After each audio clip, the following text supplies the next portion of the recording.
Hello everybody, and welcome to Andrew Broussard Watercolors. Today we're going to explore a three-color combination of Quinacridone Gold, Indigo, and Brown Matter. So we're going to use the Indigo as our dark or our blue, Quinacridone Gold as our yellow, and the Brown Matter as our red. These are all Vinci brand, and pigment information, this is PY150, PR206. Indigo for brands usually is like a blue, and I think sometimes usually it's a mixture of blues, but here it's PB27, which is Prussian blue, it says, and PV19, which is Quinacridone violet. And the brown matter is PV19, Quinacridone violet, and PR109, Mars red, so red iron oxide. I like how they have kind of more the generic names on the Da Vinci tubes. That helps out. So I'm going to use this plate to mix rather than my normal palette. I'm going to saturate this with water. I'm going to pause the camera and then we'll get started.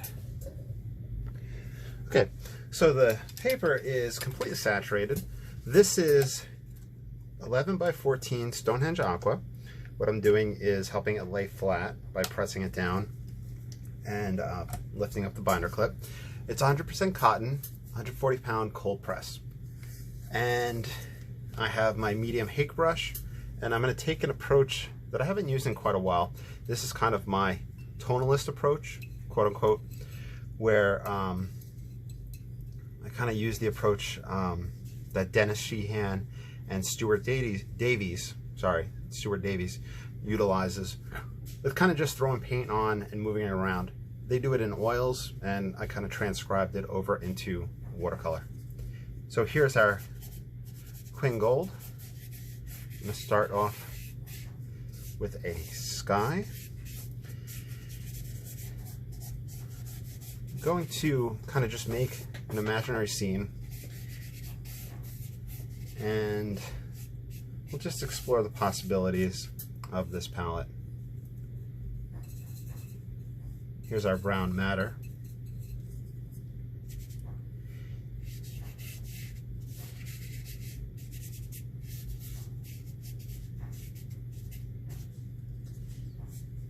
Put a little bit here. I'm going to create a horizon line, I believe. But I'm just going to let things kind of come to be. I have a paper towel in this hand, and I'm going to start wiping back and forth in a moment. And we'll throw in some of our indigo just to get an idea for that feel. This color combination, it automatically reminds me of, and this might be nostalgic for some of y'all, I think it was fruit striped gum. That was the one with the zebra on it. It kind of looks like that. Okay, so we'll use this for our dark. I'll put some in the sky. So far we haven't really mixed any colors. And here we see our Quin Gold and the Indigo creating that green right there. This is from the inherent mixing on the paper. We didn't mix it on the palette. If we go Quin Gold and the brown matter, should get a little bit of orange.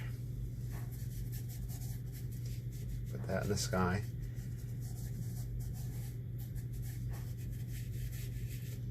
So we'll go for a sunset feel. I probably haven't used this palette in over a year, but it is a fun one. Exploring two color combinations and exploring triads are really fun, especially when you're just making up scenes. It allows you, and I'm going to mix I'm so used to saying my normal palette, my brown matter and indigo for a dark in the background. Kind of just allows you to play tonally, lets you see what's warm and what's cool and what pushes forward and what sinks back into the scene.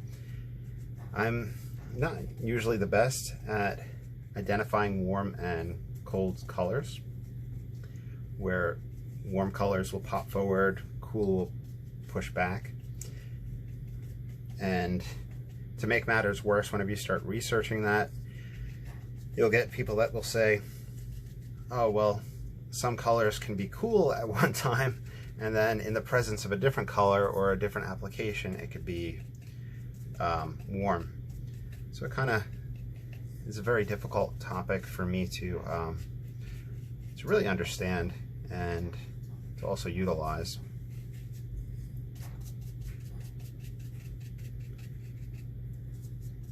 So for me personally, it's one of those things where I have to not stress about it.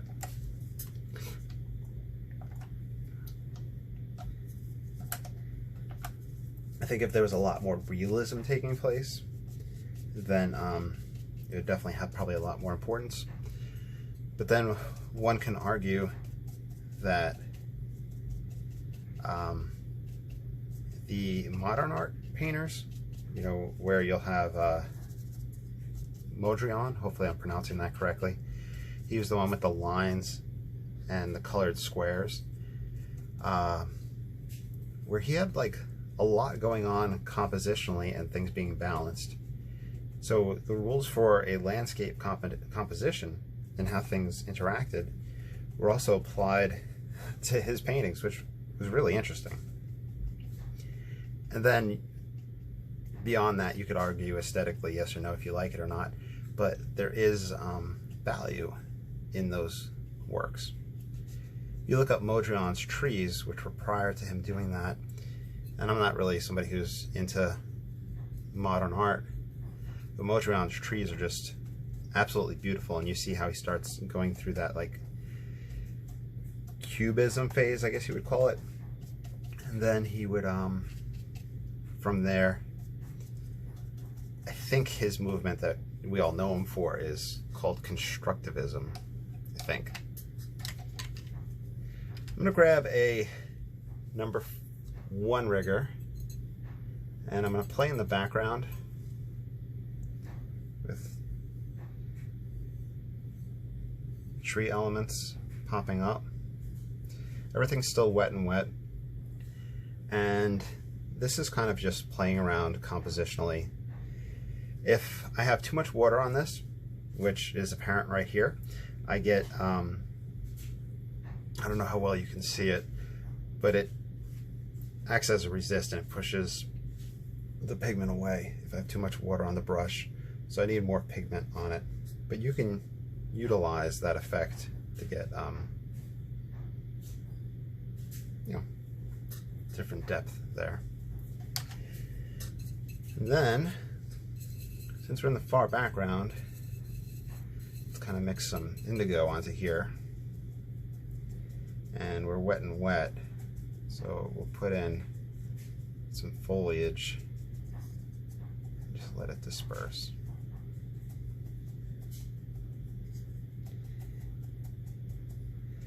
So speaking of triads, which, you know, we're exploring with this, I believe I had first seen this one about probably 3 years ago on a website by watercolorist artist Jane Blundell. Hopefully I'm pronouncing that correctly. I highly recommend checking out her website. She does exhaustive research into the color properties from different brands. She has a whole section of watercolor triads. In fact, if you type in watercolor triad in Google, and if you don't add Jane, I'm sure that will still be the first result, will be her work, her website. So when I was first floundering in watercolor and trying to find my way, her website was a very big, informative part. I don't think I mentioned her enough in these videos. I believe she actually produces some books. I'm going to do a second layer, coming a little bit closer. So now I'm just exploiting linear perspective, where I'm lowering the base of the tree and I'm allowing it to expand up. We're still wet and wet, so we're going to get some diffusion. I'll let my light come from here. I didn't do any lifting, so I'll lift now just for that texture. I had mentioned that this is a technique that I haven't used in a while, and I didn't even go for it. But it's a lot of fun. It has interesting effects. Anyway, so where was I? Jane Blundell, I believe.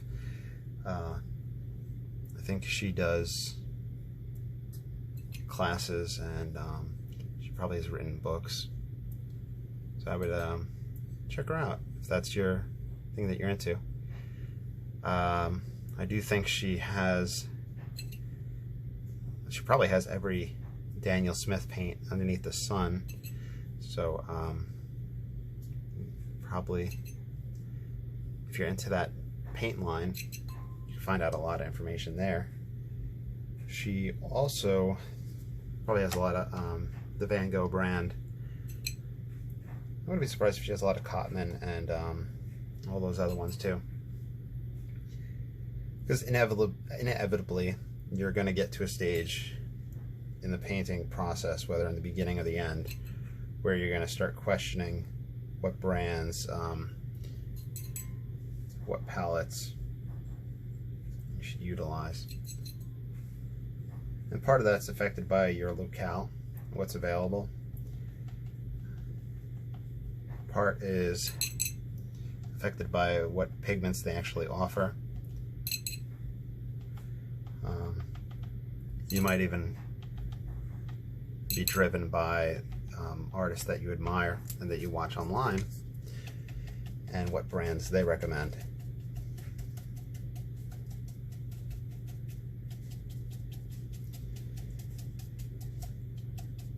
I personally use Van Gogh, Cotman, the Vinci brand. I have some Daniel Smith. I think a little bit of Winsor Newton. That's probably all the paints that I have.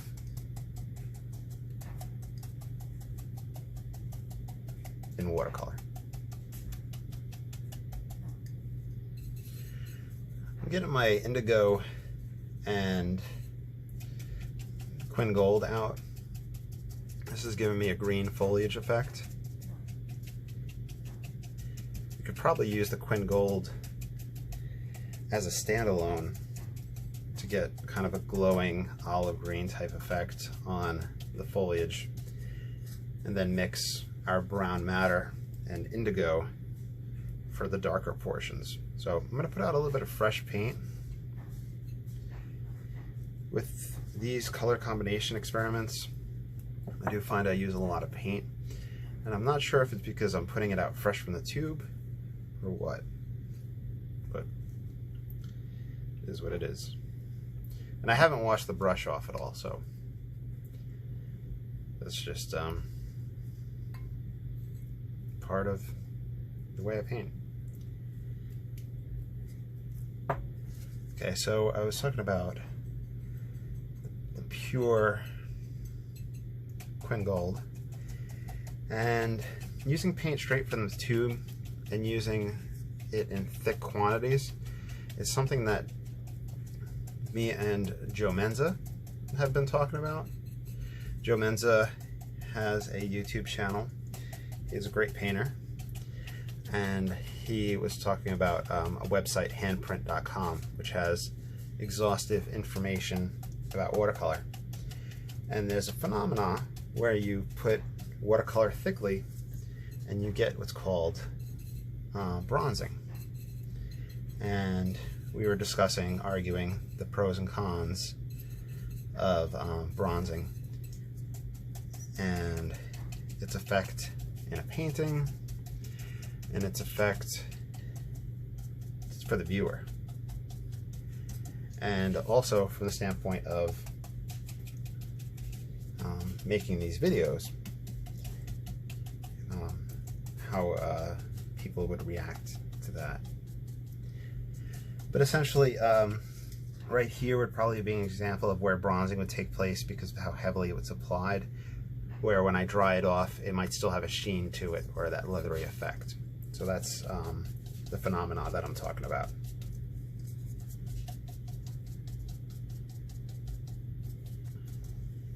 Okay.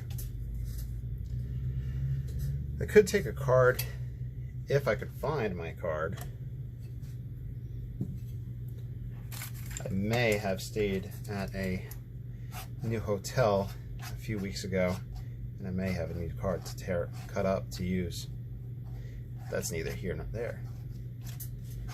Just kind of scraping a little bit of texture, just get a little extra oomph in these guys.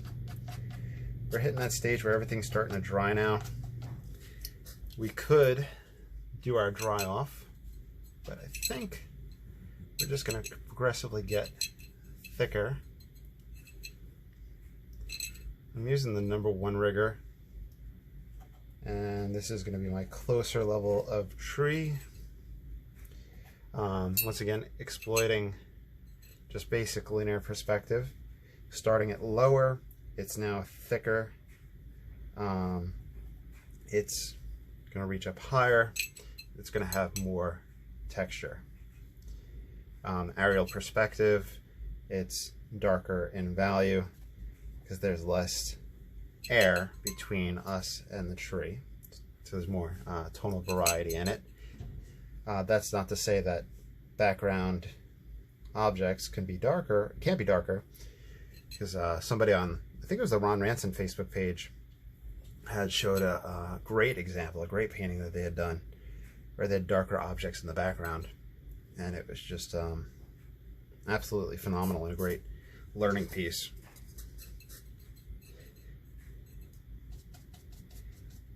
Taking this darker mix, helping this tree sit in this foreground.